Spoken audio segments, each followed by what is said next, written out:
Hey everyone, I'm Brad Beal. This is Good Traffic. Thank you so much for being back for another episode of the show.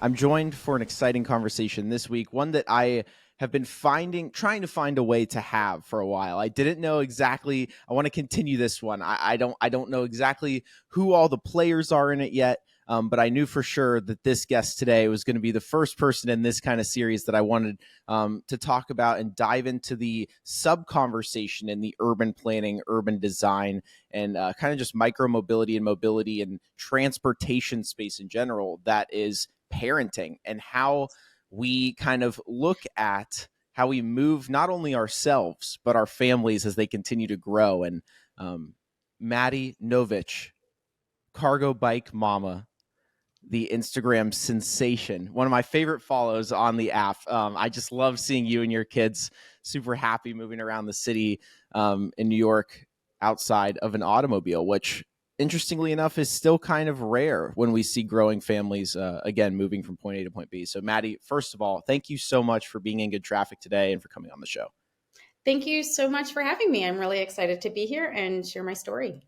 Yeah, so let's start with that story a little bit. I think the biggest thing that, obviously sticks out to people about you is that you are showing your life and your movement in your day to day without the presence of an automobile, which still in the United States is pretty rare. And you're not just showing it without that presence, but you're showing it always with the presence of these beautiful cargo style e-bikes. You have various different styles of those, and we can go into the technical parts of e-bikes for the nerds out there. I'm sure some folks will see the show like myself would love to do that. But just by and large, can you just kind of explain what got you to the point of relying on these sorts of modes of transportation and choosing this not only for you but for your kids and for your family to get around? Absolutely. Well, it's a little bit complicated because I do live in New York City, which is an urban mecca, and you don't really need a car to get around to begin with. So we have ample public transit, we have access to subways and buses, and a lot of New Yorkers walk, right? Like there's a lot of alternatives to cars to begin with. But of course, when you're beholden to public transit, then you're beholden to the timetables of public transit. And the bigger families the bigger family you have and the more kids you have, the more clutter and stuff you have to carry. So as we had a growing family, we found that taking public transit was onerous. We had to carry our stroller up and down stairs. Not every subway station is elevator accessible. So it became a little bit of a point of friction to get our kids around. So we actually spent the summer in the Netherlands, and we found that everybody there was biking, and we had access to all these different bikes. And to be clear, I was not a biker before this. Like I just didn't bike. I didn't know how to bike. I take that back. I did know how to bike. I just didn't bike. It wasn't really part of my daily milieu or something I even considered as a method of transport. I grew up having a car, right? I was 16 years old, and what most 16-year-olds in America get is their very first car. And so it really replaced the need for biking, or, the idea of biking as a mode of transit. So we come back from the Netherlands, and we had spent the summer on our timetable, carrying our kids around, easily carrying their stuff around. And I turned to my husband, I said, I need one of these cargo bikes. And he turned to me and he goes, well, this has become the most expensive vacation we have ever had. So we ordered this bike, and it arrived the fall of 2019. And my very first ride on the Urban Arrow cargo bike was from the shop Propel in Brooklyn to Harlem in Manhattan. And that was the very first bike ride I ever took with this Urban Arrow cargo bike. And I fell over, of course, as one does when you don't know anything about biking these bikes. And you just get back up and you keep going. And so that's sort of how it started. And then it just became part of our life, right? My life. Like it literally changed my life the very first day. Wow. Okay. So it was a trip overseas. So this is an interesting thing that we discover and talk about a lot on the show. Is a lot of people are inspired by foreign examples. Um, what we're trying to do on this show is really make this an American brand of urbanism. Again, part of the reason I want to talk to you is because you have brought it back here stateside. You're not just reposting videos of people in the Netherlands that are doing kind of this romantic version of day-to-day biking that a lot of us have fallen in love with. You found a way to work it into the kind of American lifestyle. And yes, we can get into in a bit how New York might be different than other parts of the country and ways to scale that or adapt it based on location. But for you, as those rides started to progress and as you started to get more comfortable, I really love that you brought up first time rider in this situation, because I think people still have this image here where cyclist or bike has the, person sitting there, PR person out on a serious exercise ride on a drop bar that is not at all what most people around the world mean when they say biking. And so I love when people are like, yeah, I wasn't someone who grew up doing this. I didn't even do it for, a portion of my adult life. I kind of stumbled into it. What was the journey like from that initial ride to where you are now? Like, how did you scale up to being now? Obviously, I would say you probably would consider yourself an enthusiast of these sorts of things at the very minimum. So how did you go from someone who was trying this and maybe buying even one to someone who's now being an evangelist and storyteller for this sort of transportation and via this sort of device itself? Such a good question. I think part of the process of becoming a first-time cargo biker is literally just getting on the bike and just doing it. And I think each ride builds confidence, right? And so, if, like you said, I am navigating American streets, American infrastructure, which is, in many ways, it's very limited.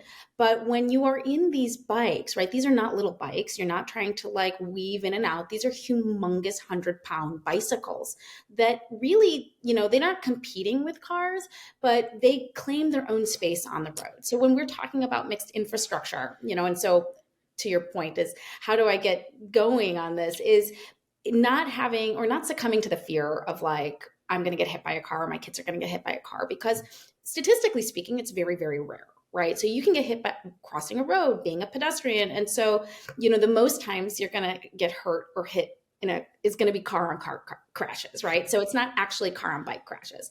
Not to say that they don't happen and they can't be terrifying and horrifying, which they are. But when you look at the statistics of how many rides are happening and how many processes are, how many people are biking, the likelihood I thought of getting hit by a car is very low.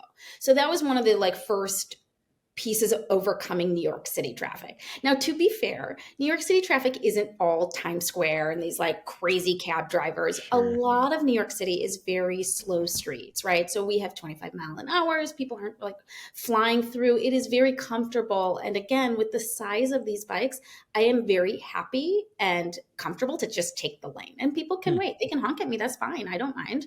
But this is, we're navigating shared spaces because we don't have separated infrastructure yet, like in the Netherlands. And so again, I think the whole process is just getting out there. And then once you start to just build experience, then you can look at the different infrastructure you're about to face and say, oh, I know how best to handle this, right? Like maybe I need to pop up on the sidewalk. That's totally fine. Maybe I need to take the lane. That's totally fine. Maybe I need to go slow and, go behind the car so that I'm not riding in their blind spot, even in, shared lanes or painted lanes, things along those lines. So I would say it became about practice. It became about understanding that, the worst thing of like falling over can happen, and just getting back up there. And I think really a lot of it is this sense of confidence and just saying, oh, I'm just going to do it. And we're going to do this today. Yeah, it's interesting. I mean, I get asked these questions a lot too around how to get started, because I ride my e-bike almost everywhere as well. And it's an interesting one, right? You're like, well, you just got to try it. And I think some people like they have to break that down into even, smaller bits. And I myself definitely struggle with how to explain, how to, like you said, take up a lane and do that for the first time when you've never done it before. Do you do any sort of community rides where you're bringing folks along with you? Have you done that where even on a one-on-one basis where someone might reach out to you and say, hey, I've never ridden a bike or an e-bike before. Can you kind of just show me the way that one simply operates one of these in a public setting? For sure. So I've done it a few times. I run the New York City Cargo Bike Meetup Group, which is a really important source of information for people who are cargo bike curious. I host meetups about twice a year, 3 times a year for people to come out and they can try all the different bikes. Hmm. So that's a really important part, I think, of starting e-biking and cargo biking, is to identify which kind of cargo bike is the right one for you. And so I've always been an advocate of, you should just come out and try the front loader, the long tail bucket, the trike, right? So because people have different mobility needs and the size of their family matters and the infrastructure matters, so I've done that. I've definitely convinced a bunch of people in my neighborhood to get cargo bikes, and so it is very rewarding to see my friends. Like, I have one friend who works in the mobility space, and he was like, "You're the one who got me into the cargo bike. Like, nobody else had gotten me into the cargo bike, and I work in this space." And That's now he awesome. also has an urban arrow with his family. And so seeing friends just, turn that corner and decide, oh, after enough like explaining and talking about locking and security and insurance and, traffic navigation. So yes, I've done it all. I've done it with people on Instagram. I'm very responsive. Anytime somebody has a question about cargo biking or isn't sure how to get started or wants my opinion on like what might be the right bike to test, I always answer and I'm happy to. And so that, going back to, how do you get started? I think the number one thing to do is actually find a friend or somebody in your community who is doing it and just link up with them. First, ask questions, see if you can test ride their bike. They might provide resources for a bike shop that will have a variety of bikes that you can test. So you never really have to reinvent the wheel when you find somebody who's already doing it. Absolutely. How have you taken this sort of model and have you tried it in other places, even on like vacations or anything in the United States? Have you, because I guess what I'm getting at is and we touched on this earlier, New York City is a certain place. It has a certain set of challenges, as you mentioned, right? The congestion is, a certain sort of way, but there's also some infrastructure that's not available elsewhere. I live in Phoenix right now, and a lot of folks here. I mean, I live at cul-de-sac in Phoenix and Tempe here, and we have some decent bike infrastructure around. But even here, a lot of folks that I try to encourage to, go on a ride, even with me to a restaurant or something, have that hesitation just because of the state of the roads and the state of the drivers, maybe even more so. How have you maybe navigated smaller times when you were outside of your New York City location, or how do you think some of these ideas scale to maybe more treacherous physical landscapes? That's a really good question. And for full transparency, it's something I'm very limited in my knowledge on. When we travel, we tend to travel to Europe precisely because we prefer the biking infrastructure in Europe. And so we take these epic long summers where we travel all over Europe in places that have, better, not, it doesn't have to be perfect, but better biking infrastructure. And then I get bikes abroad. But, with that being said, one of the parts of the Instagram account that's been so amazing is I've actually connected with people all over the United States. And so while I might not be the expert, I can easily connect people to people in Chicago, people in Oregon, people in, Arizona and California, places where they are really the local experts. Yeah. So I wouldn't want to give advice because I wouldn't feel knowledgeable or confident in my advice, but I feel like I've got a big enough network now where I could connect people to answer those hyper local questions, because local experts are really the best ones to do it. I love that answer. I think that's like the perfect one, right? I think it's hard to be in this sort of conversation an expert on all of these places that have their own unique challenges. But I do think the network approach is a cool one. And I'm sure you've met some incredible folks from coast to coast here in the United States. So that would be fun to get to know some of those people. And, I know a lot of people ask those questions in very different physical locations. So would love to see how there's a way to make that network more accessible to people. It's such an interesting thing of, as people have questions when they get on these things.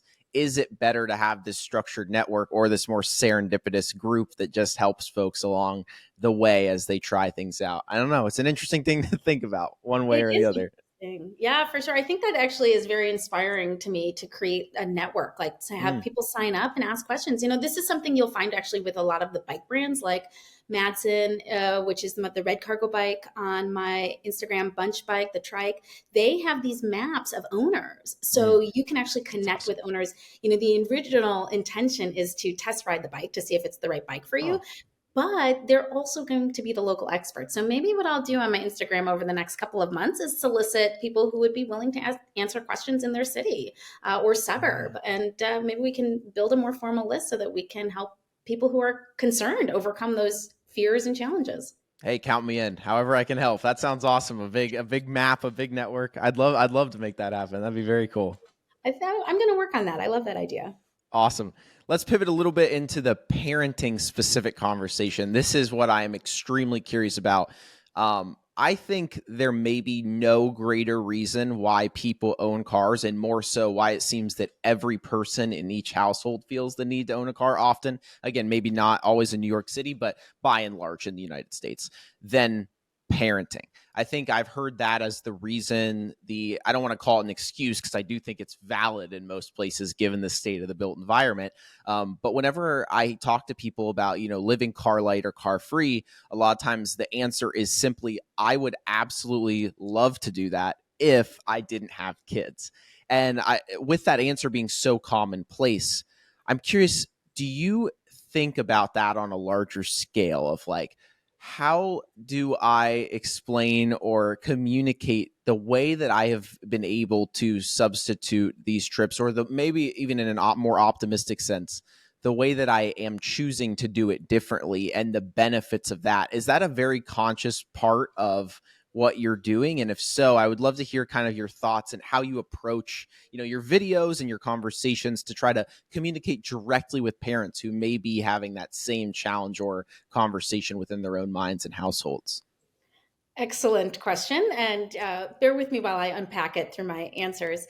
It is a very conscious decision. I think part of parenting is you have so many things to do to get your kids around, right? So one part of this is my kids go to gymnastics, they go to swimming, they go to rock climbing, they go to all these things, and it can be really hard to figure out how to efficiently get them around. And so most people think you need a car to efficiently get them around.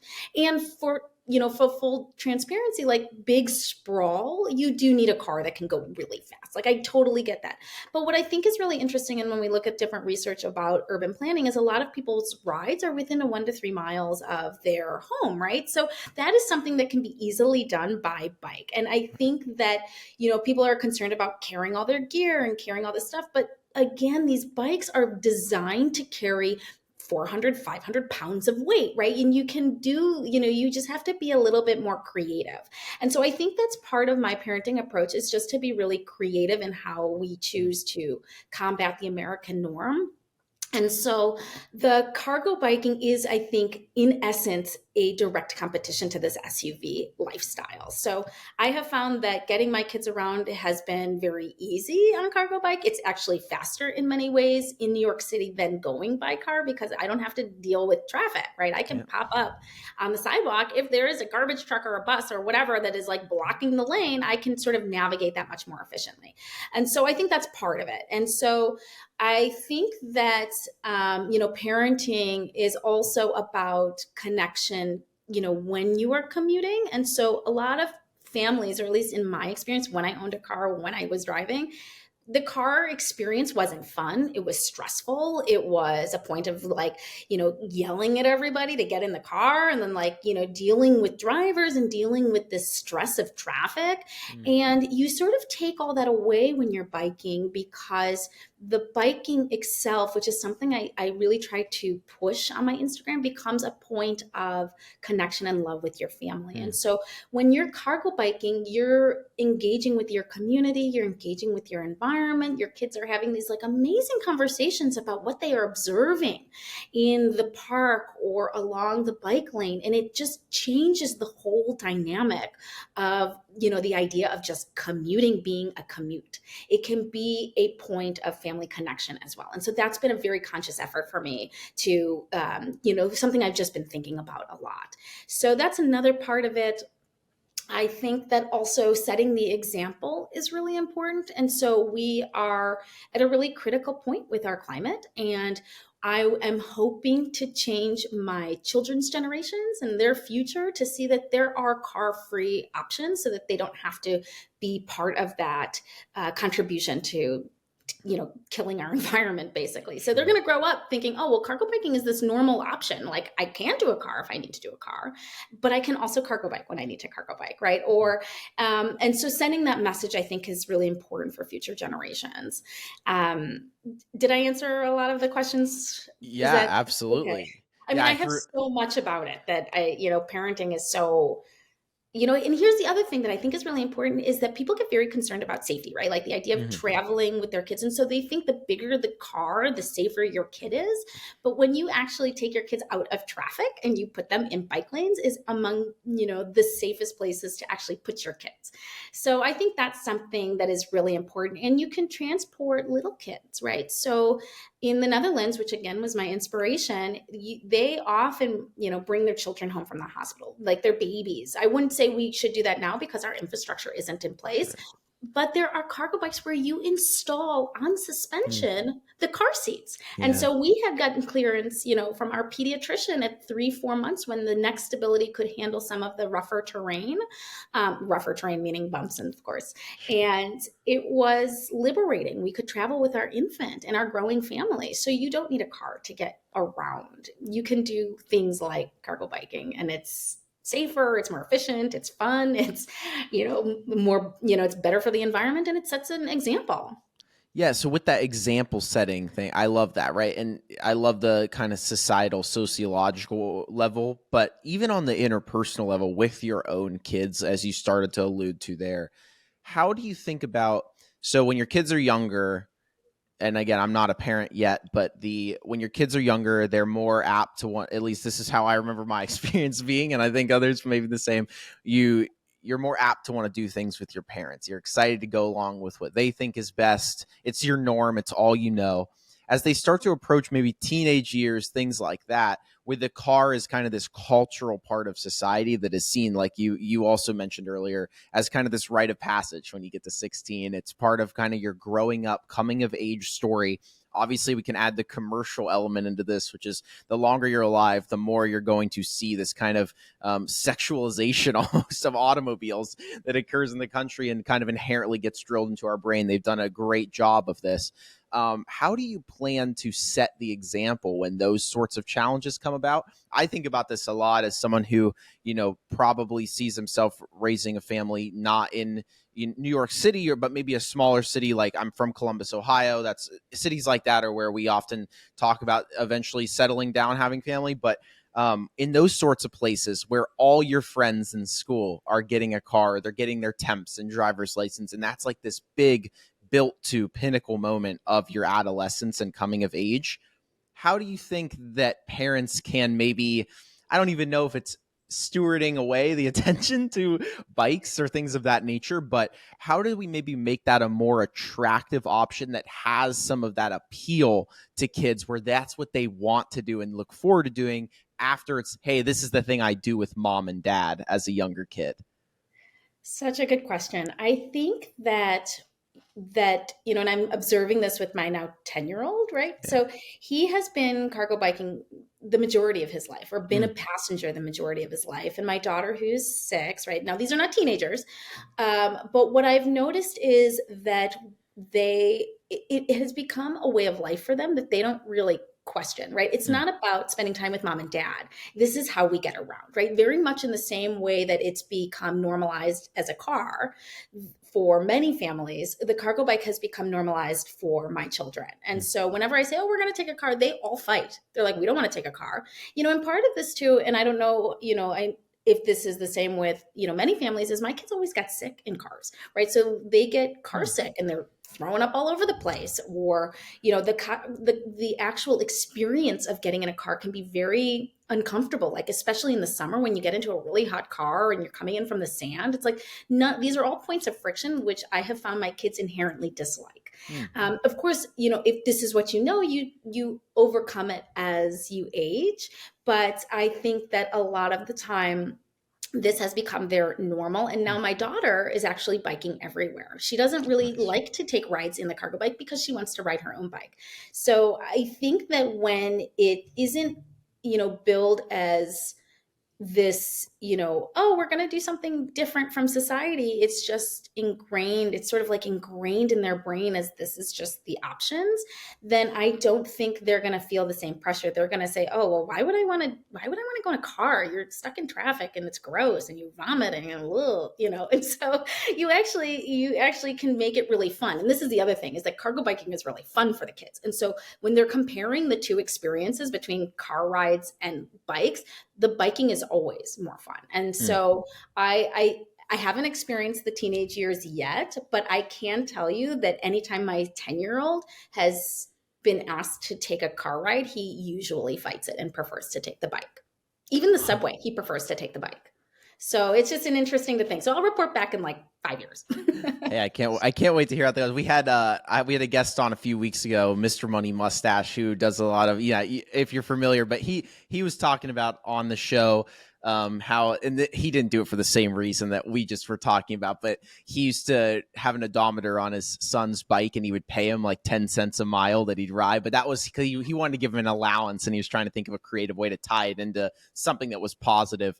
But when he said that, I was like, maybe that's the way. Maybe I should pay the kid bike, and then they won't want to they won't want to drive the car. So I don't know. I'm trying to get ahead of this problem because I love I it. think it's going to be a big barrier to this at scale in the country. Which is, even if you love biking, at a certain point, that element of, well, this is what all my friends do pops in, and I think about how to navigate that as a parent. It's a very perplexing situation. So.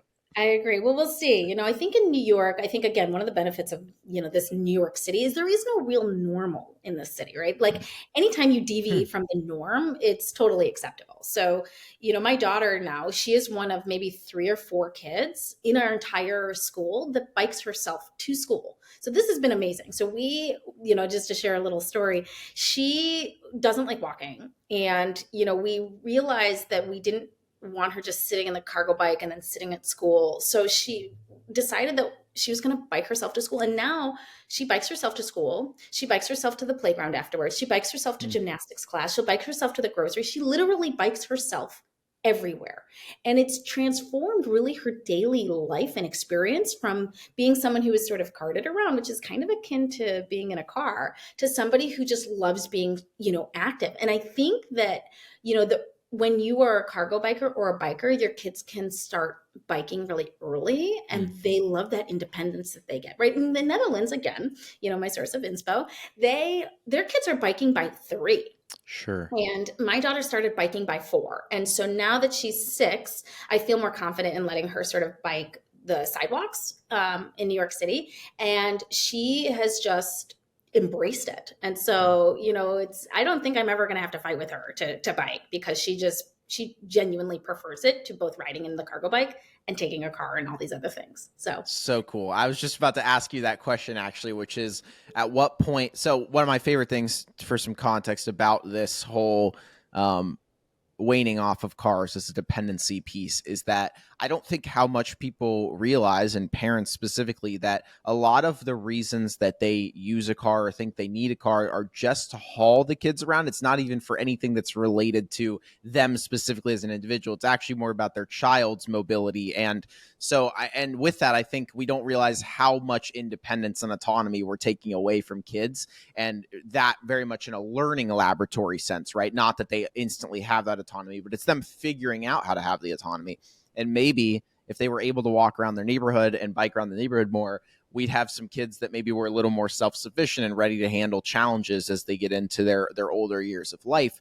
So what I think there is this fear that you kind of alluded to with parents of, when is my kid ready for this? When should I let them go off on their own? Maybe it's not even not being with them, but maybe it's just them being on their own bike, where they're in control of the decision. They're the one pedaling, navigating.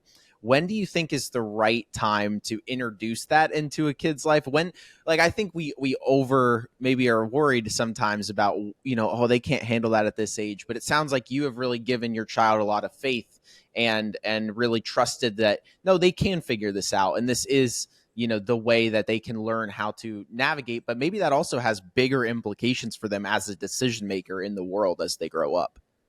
I think that's a great point. And I think the first response you'll hear from every parent is every child is different. And Oh so yeah. some kids I think could be, more independent and are probably biking themselves by age 4, Hmm. right? So for us, I wanted her to be really confident in navigating, we have people and things and dogs and it's some sidewalks are narrow, some sidewalks are wide, and so I just wanted her to have enough like biking Oh experience yeah.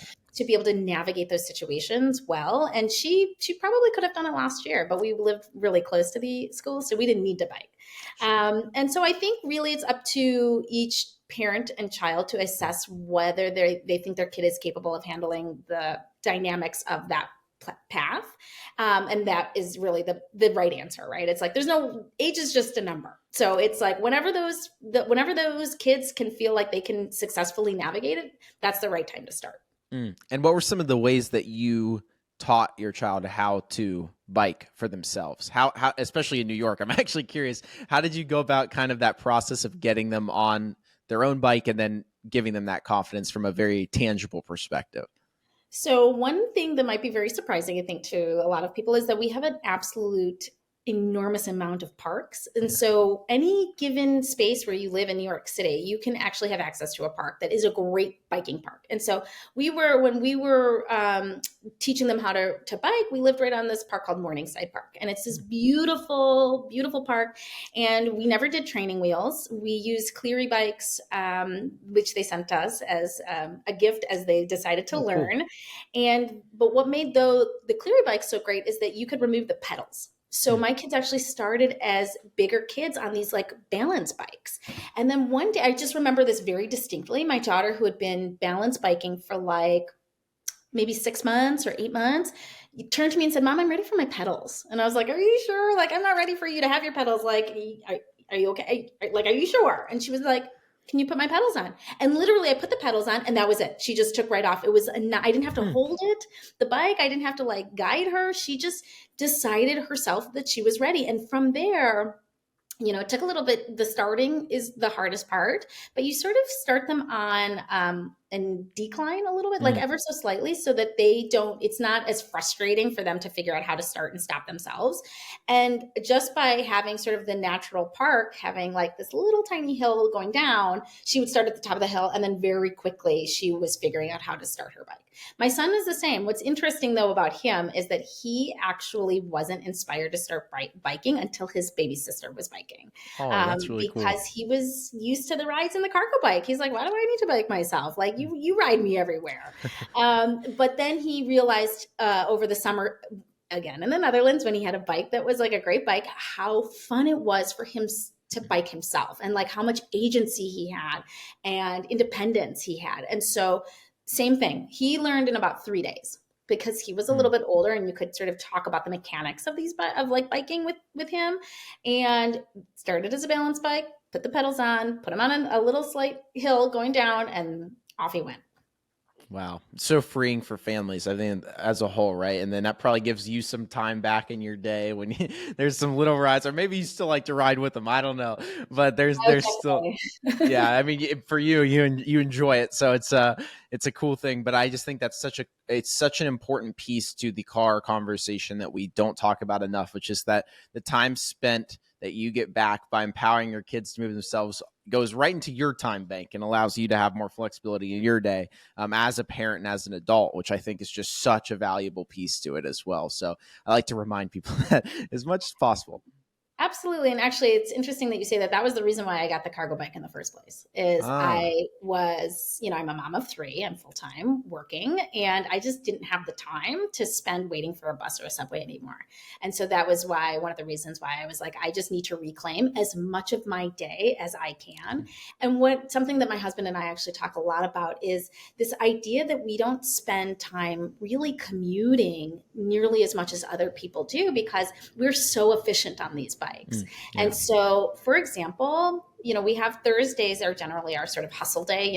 My daughters have gymnastics, my son has rock climbing, one of us has to come home and make dinner. And so we will pick up from school, go to gymnastics, drop off gymnastics, pick up our youngest from daycare, go to back to gymnastics, pick up our son, go to rock climbing.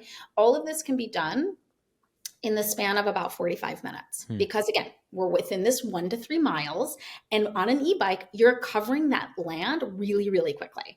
Hmm. And so I just was able to reclaim so much. So a lot of our, life with kids is always difficult and stressful, like not to say that, but to be able to come home at 6:30 and say, okay, I've got half an hour when no kids are home, I can make dinner really comfortably, right? Or I can tidy or whatever. And so just by maximizing your life, the time that you have every day, really can reduce some of that stress with parenting. Sure, sure. Yeah, no, I love that. I love that you added that in there because I think that's super important piece to this that is again very underrated. I have to ask about storage and parking of these e-bikes. So you obviously have multiple e-bikes, and one thing that I have everywhere I've lived have experienced is this looming threat of bike theft, and very much as we've had statistics that it's been on the rise, and I can only imagine with the size of your bikes that there is some challenge in New York with some of the age of the buildings, lack of elevators in certain places, the weight of them. So can you just give me a rundown on how that all kind of works for you, both at home, but then also how, when you travel to different places, whether it be retail, parks, things of that nature, and what you do with your bikes while you're actually in the places that you're going to and from? Sure. So, for your listeners who aren't familiar with my account, I have 4 large cargo bikes. I don't have any small bikes. My smallest is a Risa Mueller Load 60, and my largest is a Bunch Bike Trike. And these are not indoor bikes. I mean, some people, if you are lucky enough to live in one of these industrial lofts that has like an elevator, these bikes are outside. So it's very surprising to people when I say, oh, all 4 of my cargo bikes are stored outside on the streets of Harlem. Mm. And so one thing I think is important to know is there are strategies to reduce the likelihood of theft. I'm not sure if you know, but I am a PhD in criminal justice. And so the idea of figuring out the best way to reduce the likelihood of theft was, sort of like a welcome challenge. Mm. And so I actually used a whole theoretical frameworking called routine activities theories, which is where we change the environment of our bikes to make them less susceptible to theft. And you can do that by taking a number of steps. So number one, and this I think is actually one of the 2 most important things is actually having a motorcycle cover. And so as I said before, they're all stored outside. And one thing that's common in my environment is to see mopeds and motorcycles underneath these motorcycle covers kind of everywhere. And so the first step was to what we would call is like reduce the suitable target, right? And so the target becomes blended into the environment. And so when people are coming over, I'll be like, oh, didn't you see my bikes? They're just like right up front. And many people are like, I didn't even notice. And I'm like, that's the point. So one is what we call this contextual assimilation. You blend your bike to make it look like it's just part of the environment. So doesn't stand out. And so overnight, anytime we're parking it for long periods of time, when we're at home, everywhere, we always keep it covered under this motorcycle cover. So that's number one. When we go to stores, I use really good locks. So I work with Hip Lock. They have a really anti-angle grinder lock. I use it through the frame of the rear wheel, and I've not been concerned. I've never even had an attempt. Now, my husband's bike was stolen, but we can talk about that later. But my bikes have never been stolen. So I use the D1000. I'm non-negotiable. I always chain it. I always lock it because a lot of crime, I think, with bike theft is opportunity. So, and then when you're reducing the locking mechanisms, you're actually increasing the suitability of the target. And so, as I mentioned before, I use something called routine activities theory to my decision making, which basically means that you have a suitable target, a motivated offender, and lack of capable guardianship. And so I use those 3-pronged approach to assess my bike. So that's number one, is I'm reducing the suitable target. Number 2 is we actually have cameras. I have GPSs installed on all of my bikes, so I can see kind of where they are at any time. And then I also try to be very strategic where I park my bikes. So I'll park them by banks that have not only good lighting, but also cameras. And so things that would increase sort of a natural guardianship of these bikes, where you have security guards kind of walking around. So sometimes I'll park my bike over by Columbia University that have a rotating people walking around that are ensuring the safekeeping of the environment. And so I will have my bikes over there, covered, locked, but also there. So overnight, that's kind of how we do it overnight. During the day, I try to pick these very strategic places. I think also having insurance is really important. So our bikes are covered by our homeowners insurance. And so if they were to be stolen, we would file a claim. When my husband's bike was stolen, we had to do that. And so that is how I try to approach the theft. And I think actually a really important part for your listeners is I've known many people who are like, well, I can't get a bike because I'm afraid I'm going to get it stolen. And I think it's important to not let fear control the decision to buy one of these bikes when you put processes in place to reduce the likelihood of theft. And it will change your life and be worth that risk. So I always try and encourage people to just try it out, and you can start with a less expensive bike. So, to just go for it. Yeah, that framework that you went through is awesome. Like I have never heard of that specific decision-making process before. So I'm going to definitely look into that and do that. Is there any sort of kind of toolkit that either you have or someone else that has that we could maybe link in the description to walk people through that to an extent? I know you have quite a background in it, but I'm just curious if people wanted to do kind of an analysis on their own where they should start with that, because that was awesome. I really like that as a starting place. Oh, I'm thrilled. I don't have a toolkit, but I'm actually going to be working on a whole series on my Instagram account about how to approach routine activities theory as a theft reduction. And if someone wants to DM me, I can send you some empirical research because it's actually it's empirically supported by, criminological scholars in the field. So it's, there's evidence behind why this works. And, I can't express enough. People always ask me, like, the motorcycle cover, at least for me, is probably number one. Like I could leave my bike probably less locked. I won't, don't get me wrong, but I probably could, and it won't be touched. And I know this because I've been cargo biking for 5 years in New York City. And I've only once had someone touch my motorcycle cover, and they didn't even play with the bike. They just took my kids' helmets from inside. And it's only been once. Wow. Yeah, I think no, that's not true. Sorry. Twice. Someone stole my motorcycle cover, and that was it. And walked away. And then we woke up the next morning and came outside on our bike and we were like, our bike is exposed. Like, what happened? And then we realized someone just ripped the cover. So, yes, I am happy to share some research about that. I will be doing as soon as I have more time, I will be doing a whole series on this from a theoretical frameworking of how we can best keep our bikes safe. That's awesome. I'll send people your way then, because I think that will be a really valuable asset. I know for me, I'm looking forward to it. I often talk to you about kind of how we assume that kind of trying to hide our bikes around back of buildings is a better idea, but it's like, you should probably put it in the most public place possible. And most people are very surprised by that. I mean, that's a very, that goes back to Jane Jacobs used to talk about everything being in sight and eyes on the street and all those very basic day one city planning kind of foundational principles, but we don't always think about it with our own belongings. We think we're going to hide something in a place where someone's not going to find it. And someone probably knows that area is there. So it's better to rely on the eyes, or like you said, I love the bank idea. I'm again, going to implement that as places that just inherently have more cameras and security because of the essence of that business or whatever it may be. And they probably have bike racks adjacent. So that's true. Also, another part of this is lighting.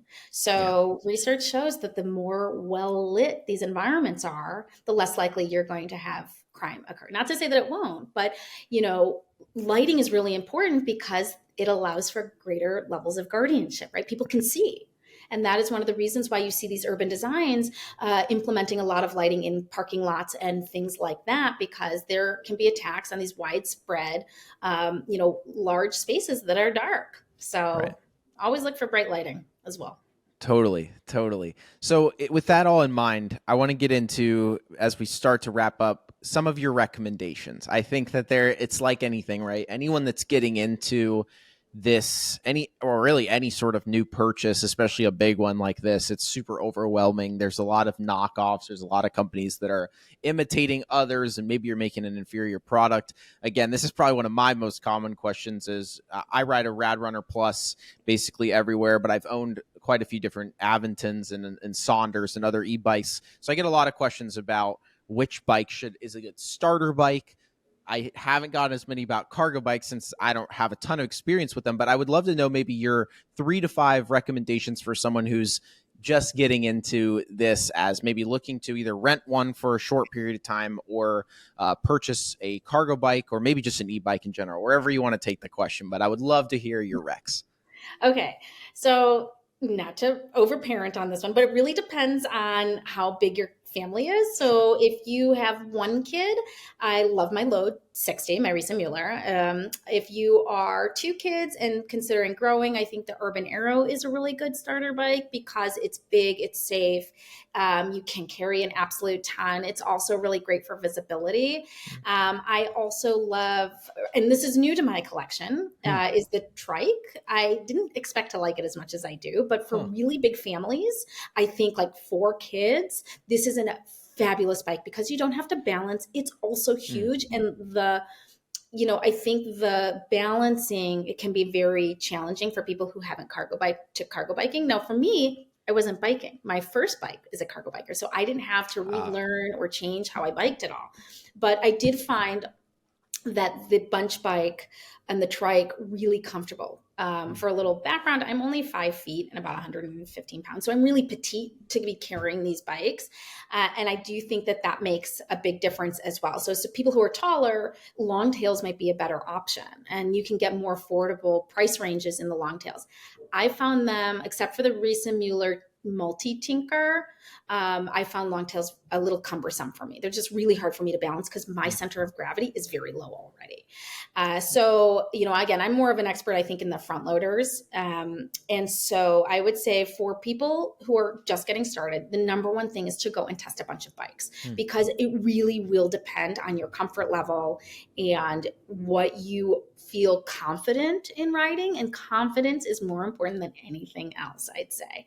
So test out the bikes, see which one feels really good. If you can, make a purchase, and I talk about this all the time, some of these front loaders are really expensive, right? So front loading cargo bikes usually start around 5,000 at minimum. Yeah. The Urban Arrows are around 8,000. The Risa Muellers are like 10, 12, 15,000. So these are huge investments, and I totally understand that. So that's why it's really important to go and test and find the right bike.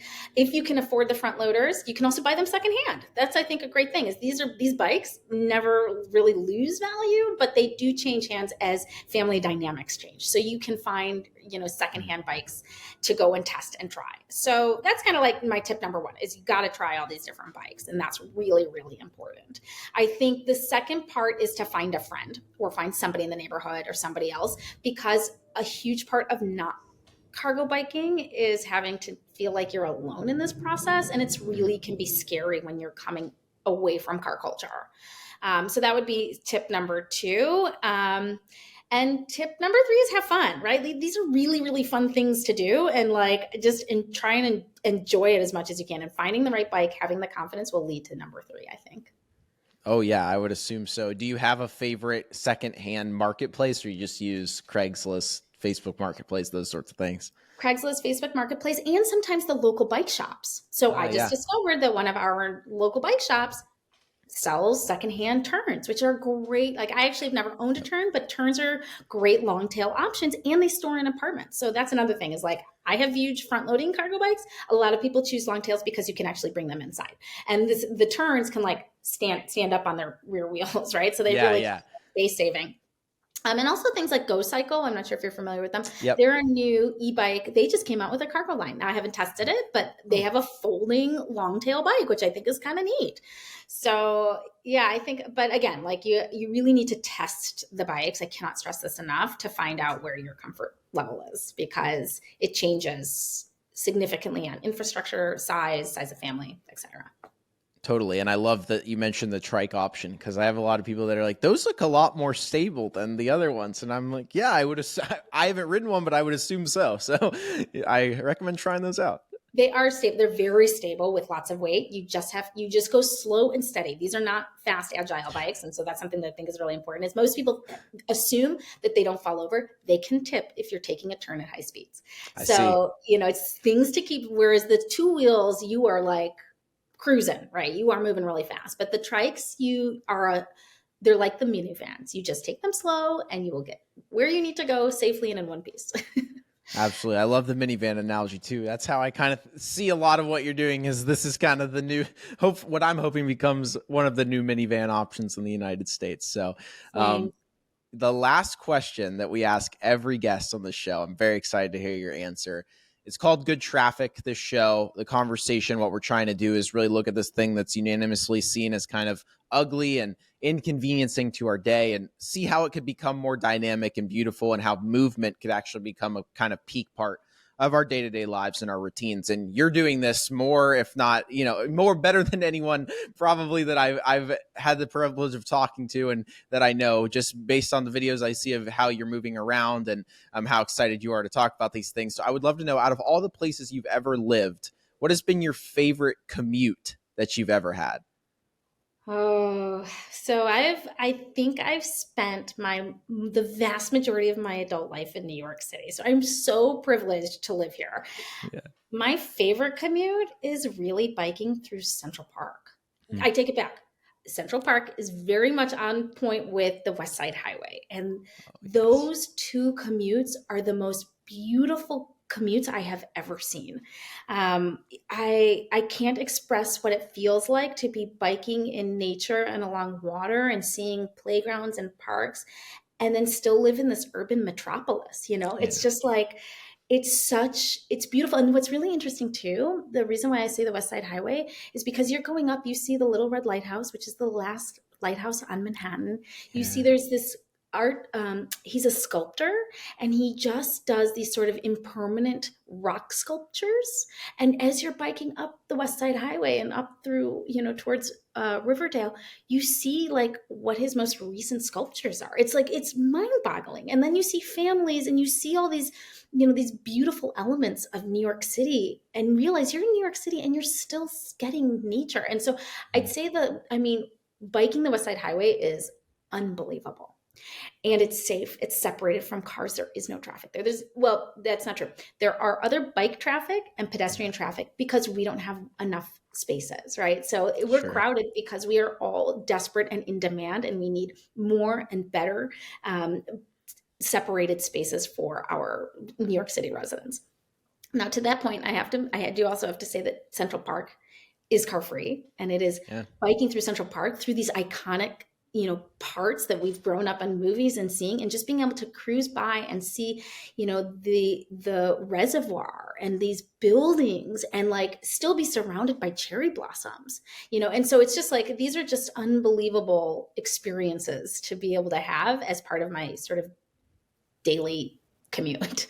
So I love both of those routes. They're. I've been fortunate enough to do portions of both of them many times, and I lived in the Bronx for a short period of time one summer a few years ago, and yeah, I did a lot of Central Park bike rides and then hopped on the D train on the kind of northwest side of the park. So that's a very fond memory of mine too, and I think obviously anyone that's been to New York hopefully can at least visualize kind of where these places are, and maybe next time they'll go check it out on a bike or a cargo bike even. So Maddy, great. thank you so much for your time today. This has been an awesome conversation, and hopefully we can do it again sometime. I would love to continue the parenting dialogue, and anyone else that you think would be good to have on to continue this sort of conversation, obviously let me know, because it's a very important one, I think, in this whole sort of trying to widen in the minds of folks as they think about how they move throughout places. And obviously family is as crucial as anything in a decision making process, like how you're going to move every single day. So love this conversation, really appreciate you for coming on, and thanks so much. Where can people find you at, by the way? I want to make sure we hit that. Yes, they can find me on Instagram at Cargo Bike Mama, MOMMA, and they can sign up for my newsletter, which is at cargobikemama.com. I send a lot of information about biking tips, bikes, and other life parenting hacks and things that usually revolve around, how bikes make our lives better. So yeah, find me on Instagram, give me a follow. Feel free to message me if you have questions about being, starting your cargo bike journey, and then sign up for my newsletter and stay in touch. Perfect. We'll have everybody go do that. Thank you so much for having me, Brad. This has been an amazing conversation. Absolutely. Anytime.